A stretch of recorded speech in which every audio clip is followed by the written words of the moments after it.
আমি শুরুতে রাকেশবাবু আপনাকে দিয়ে আসি। দীর্ঘদিন ধরে এই সংগঠন, যার সঙ্গে আপনি ভীষণ রকমভাবে যুক্ত, আরএসএস এর প্রোগ্রাম, এখানে আগে থেকেই আরএসএস এর প্রোগ্রাম মানে একটা অদ্ভুত রকম বাতাবরণ তৈরি করা। আমি জানি না যে রাজনৈতিক সংগঠন আপনাদের না হওয়া সত্ত্বেও কি করে এ রাজ্যের সমস্ত রাজনৈতিক সংগঠন, বিজেপি বাদ দিয়ে কংগ্রেস, সিপিএম, তৃণমূল, বিভিন্ন সময়তে সরাসরি আরএসএসকে তোপ দাগে। এবং আজকে গতকাল রাত পর্যন্ত যে টেনশন আপনাদের নিতে হয়েছে, অর্থাৎ নিয়ম আইন, আমরা পারমিশন পাবো কি পাবো না, প্রোগ্রামটা হবে কি হবে না, আপনি গতকাল পর্যন্ত আমার শো থেকে বেরোবার সময় বলে গেছেন যে পকেটে কার্ড নিয়ে ঘুরছি, বুঝতে পারছি না স্বর্ণালী আদৌ আগামীকাল কি হবে, আমাদের শোটা প্রোগ্রামটা করা যাবে কি যাবে না। শেষ পর্যন্ত বিশেষ আদালত বসিয়ে প্রায় সন্ধেবেলা, প্রায় রাত যখন হচ্ছে, ঠিক সেই সময়তে ফাইনালি পারমিশন এলো। আমরা খবর দেখালাম যে না, আগামীকাল কোর্টের বিশেষ যে কোর্ট বসেছিল, বিশেষভাবে আদালত বসেছিল, সেখানে পারমিশন দেওয়া হয়েছে। এত কাঠখড় পোড়াতে হচ্ছে আপনাদের অনুষ্ঠান করার জন্য, আরএসএস অনুষ্ঠান করার জন্য পশ্চিমবঙ্গে, কলকাতায়, কেন? 100 বছর ধরে একটা সংগঠন চলছে এবং সেই সংগঠনটা বর্তমানে বিশ্বের বৃহত্তম স্বেচ্ছাসেবী সংগঠন। আমরা ছোটবেলা থেকে আরএসএসের শাখায় শিখেছি।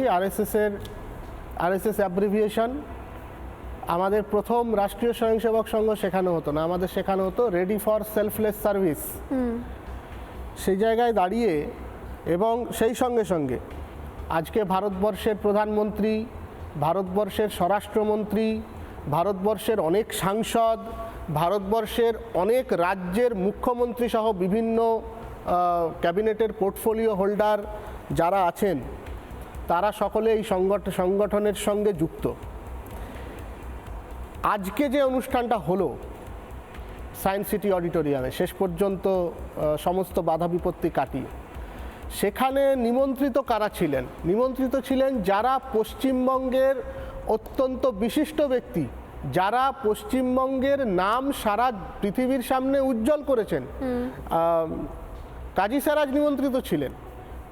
উনি একজন পদ্ম পুরস্কার প্রাপক সাহিত্য সংস্কৃতিতে, সেই হিসেবে তিনি নিমন্ত্রিত ছিলেন। এই ধরনের যারা মানুষ, তারা আজকে নিমন্ত্রিত ছিলেন সেখানে, সেই অনুষ্ঠানে। আর পশ্চিমবঙ্গ পুলিশ, আমি গতকালও বলেছি যে যদি পারমিশন না দেওয়ার হয় সেটাও তারা স্পষ্ট করে জানায়নি শেষ পর্যন্ত। এখন আমার প্রশ্ন হচ্ছে, রাষ্ট্রীয় স্বয়ংসেবক সংঘ, আরএসএস, এটা তো কোনো নিষিদ্ধ সংগঠন নয় জেএমবির মতো। আরএসএসের যিনি প্রধান, তিনি তো এখানে দাঁড়িয়ে কোনো মারদাঙ্গা, লুঠতরাজ, গনিমতের কথা বলেননি। তিনি যে কথাগুলি বলেছেন সেগুলি সর্বসমাবেশকতার কথা। তিনি ভারতবর্ষের প্রাচীন সভ্যতা, সংস্কৃতি, ইতিহাসের কথা বলেছেন। সেইখানে দাঁড়িয়ে এই যে নোংরামিটা হলো, এবং সেটা হলো একেবারে খুব স্পষ্টভাবে পুলিশ বিভাগ যখন পারমিশন দেয়নি, তার মানে তার দায় পুলিশ মন্ত্রীর, যিনি ঘটনাচক্রে আমাদের রাজ্যের মুখ্যমন্ত্রী। সেইখানে দাঁড়িয়ে আমার মনে হয় যে আমরা আর কত আমাদের নিজেদের বাঙালি হিসেবে, পশ্চিমবঙ্গ রাজ্য হিসেবে নিজেদের মুখটাকে পোড়াবো। কিন্তু বামেরা তো বলেন যে এই মমতা বন্দ্যোপাধ্যায় একসময় আরএসএস এর অত্যন্ত পছন্দের পাত্রী ছিলেন, আপনারা নাকি তাকে বাংলার দুর্গা বলে আপনারা অভিহিত করতেন নাকি। বামেদের কথা যত কম বলা হয় তত ভালো। তারা সবসময় ফ্রি স্পিচ, ফ্রিডম অফ এক্সপ্রেশনের কথা বলবেন। আজকে যখন সারা বিশ্বের বৃহত্তম সংগঠনের একজন বিশিষ্ট ব্যক্তিত্ব, নেতৃস্থানীয় ব্যক্তিত্ব, তিনি নিজের কথাটা রাখার জন্য আসছেন সাংবিধানিকভাবে, রাস্তা আটকে নয়, আপনি আগেই বলেছেন, একটা বদ্ধ অডিটোরিয়ামের মধ্যে, তখন সেইটাকে পয়সা দিয়ে ভাড়া নেওয়া রীতিমতো। এবং এই পয়সা কে দিয়েছে? এই পয়সা তো কোনো রাজনৈতিক দলের কোনো ইলেকটোরাল বন্ডের মাধ্যমে আসেনি। এই টাকা তো দিয়েছে যে মানুষগুলি খেটে খাওয়া মানুষ, যে মানুষগুলি আমাদের মতো যারা সংঘের সঙ্গে যুক্ত, তারা নিজেদের পকেটের পয়সা খরচ করে এই অনুষ্ঠানটা আয়োজন করছে। সেইখানে দাঁড়িয়ে এই যে freedom of speech, freedom of এক্সপ্রেশনের কথা, সংবিধানে প্রদত্ত যে আমাদের অধিকার, তার যারা ওকালতি করেন তারা আজকে চুপ কেন? আমি এই জায়গা থেকে বলি যে শুধুমাত্র আপনি বলছেন বাবাইদের কথা, কিছু বিশেষ ন্যারেটিভ এখানে মানুষদাও দূরে রয়েছেন, আমি দেখতে পাচ্ছি মানুষদাও হাসছিলেন।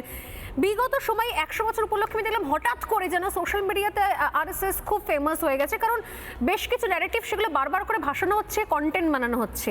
আমি বলে দিই, এক হচ্ছে আপনাদের এই সংগঠন আরএসএস নাকি 50 বছর ধরে ভারতীয় পতাকা তাদের দপ্তরে নাকি উত্তোলন করেনি, এই ন্যারেটিভগুলো ভাসানো হয়েছে। আমি উত্তর নিঃসন্দেহে আপনার কাছে দেব। 2 হচ্ছে আরএসএস নাকি কখনো স্বাধীনতা আন্দোলনের সময় কখনো যুক্ত থাকেনি, স্বাধীনতার সঙ্গে এর নাকি কোনো দূর পর্যন্ত সম্পর্ক নেই। এরকম বিভিন্ন কন্টেন্ট তৈরি হওয়া শুরু হয়ে গেল।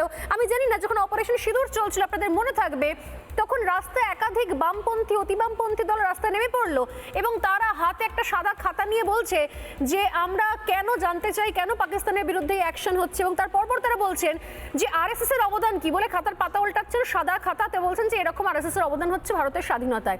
এই জিনিসগুলো বিগত 1 বছরে বোধহয়, যেহেতু এটা আপনাদের শতবর্ষ আমি জানি না, কিন্তু এটা কিন্তু খুব স্ট্র্যাটেজিক্যালি জিনিসগুলো চলছে। এগুলোর উত্তর আদৌ আপনাদের কাছে আছে? বামেরা আসলে বেসিক্যালি অর্ধশিক্ষিত হয়, এটা খুব স্পষ্ট।